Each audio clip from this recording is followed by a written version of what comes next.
Police अधिनियम 1861 धारा 15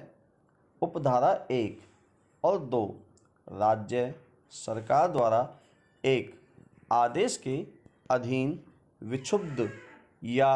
संकटपूर्ण क्षेत्र में अतिरिक्त पुलिस बल रखना और उसके खर्चे को उस क्षेत्र के कतिपय निवासियों के बीच परिभाषित करना उक्त धारा 15 की उपधारा 1 और 2 के अधीन कार्रवाई जनसाधारण के हित में और उस क्षेत्र के जो विक्षुब्ध और संकटपूर्ण अवस्था में पाया जाए निवासियों को सुरक्षा प्रदान करने के लिए एक निवारक अध्युपाय के रूप में तथा शांति और विधि एवं व्यवस्था बनाए रखने की दृष्टि से एक क्षेत्र के निवासियों या उनके किसी वर्ग या भाग के आचरण पर नियंत्रण रखने की दृष्टि से की जाती है। अतः सरकार द्वारा उद्घोषणा जारी करने से पूर्व उस क्षेत्र के निवासियों को नोटिस या सुनवाई का अवसर दिए जाने का प्रश्न पैदा नहीं होता। सरकार का ऐसा आदेश विधि मान्य है और उससे धारा 15 के उपबंधों या संविधान के अनुच्छेद 14 के अधीन मूल अधिकारों या नैसर्गिक न्याय के सिद्धांतों का अतिक्रमण नहीं होता। पैरा पुलिस अधिनियम 1861 धारा 15 ब्रैकेट में 3 और 5 राज्य सरकार द्वारा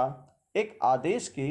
अधीन विक्षुब्ध या संकटपूर्ण क्षेत्र में अतिरिक्त पुलिस बल रखना तथा उसके खर्चे को उस क्षेत्र के कतिपय निवासियों के बीच परिभाषित करना शेष निवासियों को अतिरिक्त पुलिस बल रखने के खर्चे से छूट प्रदान करना यदि ऐसी छूट सुसंगत सामग्री के आधार पर प्रदान की गई है और अतिरिक्त पुलिस बल का खर्च वहन करने का दायित्व केवल उन व्यक्तियों पर ही डाला गया है जिन्हें विक्षुब्ध अवस्था पैदा करने के लिए उत्तरदायी पाया जाता है तो गांव के शेष व्यक्तियों को खर्च वहन करने से छूट प्रदान करने वाले आदेश को मनमाना या विभेदकारी नहीं कहा जाएगा। पैरा पुलिस अधिनियम 1861 धारा 15 उपधारा 4 राज्य सरकार द्वारा आदेश के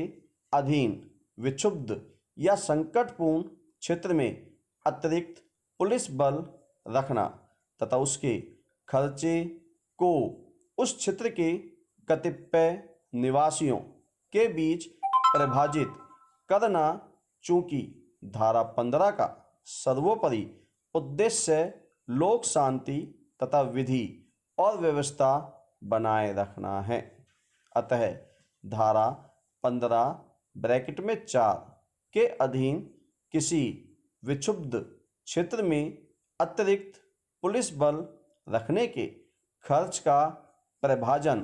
करने के पूर्व संबंधित व्यक्तियों को नोटिस या सुनवाई का अवसर देना आवश्यक नहीं है। धारा 15 ब्रैकेट में 4 के अधीन ऐसे परिभाषण का संबंधित व्यक्तियों के साधनों के सही अनुपात में होना आवश्यक नहीं है।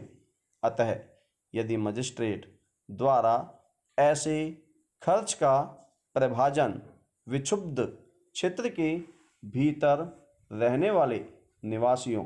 के साधनों जिनके अंतर्गत भूमि और मकान के अलावा अन्य आर्थिक स्रोत भी आते हैं की बाबत राजस्व प्राधिकारियों द्वारा भेजी गई विशिष्टियों पर आधारित सरसरे प्राकलन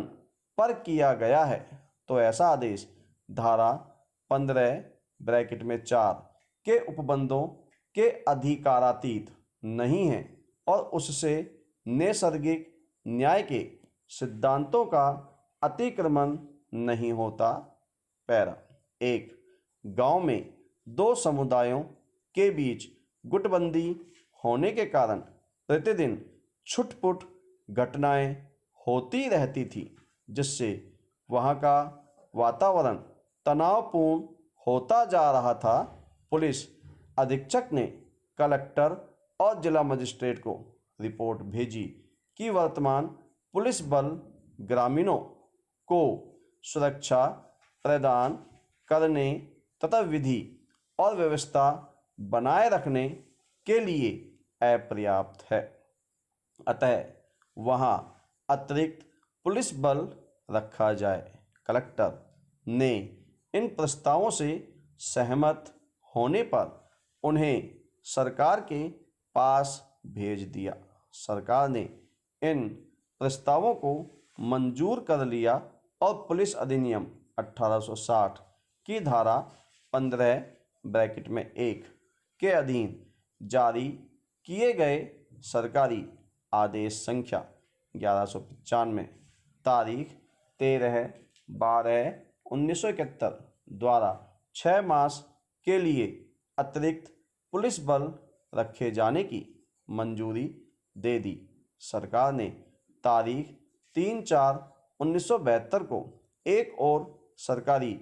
आदेश जारी किया, जिसके द्वारा यह आदेश दिया गया कि अतिरिक्त पुलिस बल का खर्च ए पार्टी के 60 सदस्यों तथा बी पार्टी के 61 सदस्यों द्वारा वहन किया जाएगा और गांव के अन्य ग्रामीणों को इस खर्च से छूट प्रदान कर दी गई। उक्त सरकारी आदेशों से व्यथित होकर पिटिशनरों ने उच्च न्यायालय में प्रस्तुत दोनों रिट पिटीशन फाइल किए। पैरा इस प्रकार यह दृष्टव्य है कि विक्रय का प्रस्तुत करार न तो संविधा अधिनियम 1872 की धारा 23 के विरुद्ध था और न यह पूर्वोक्त नियमावली के नियम 8 के विरुद्ध था और यह नहीं कहा जा सकता कि विवादास्पद भूमि का अंतरण इस अर्थ में किसी घटना पर आधारित था कि उक्त विक्रय क्रेता के नियंत्रण से बाहर था, अतः इस मामले में पारित की गई डिक्री अनिष्पादनीय डिक्री नहीं थी। पैरा परिणामतः यह पिटीशन अनुज्ञात मंजूर किया जाता है और प्रत्यर्थ संख्या 1 जिला न्यायाधीश एटा द्वारा 30 अक्टूबर 1979 को पारित आक्षेपित आदेश अभिखंडित किया जाता है तथा निष्पादन कार्रवाइयाँ विधि के अनुसार अब जारी रखी जाएंगी। पिटिशनर खर्चों के लिए हकदार है। पिटीशन मंजूर किया गया।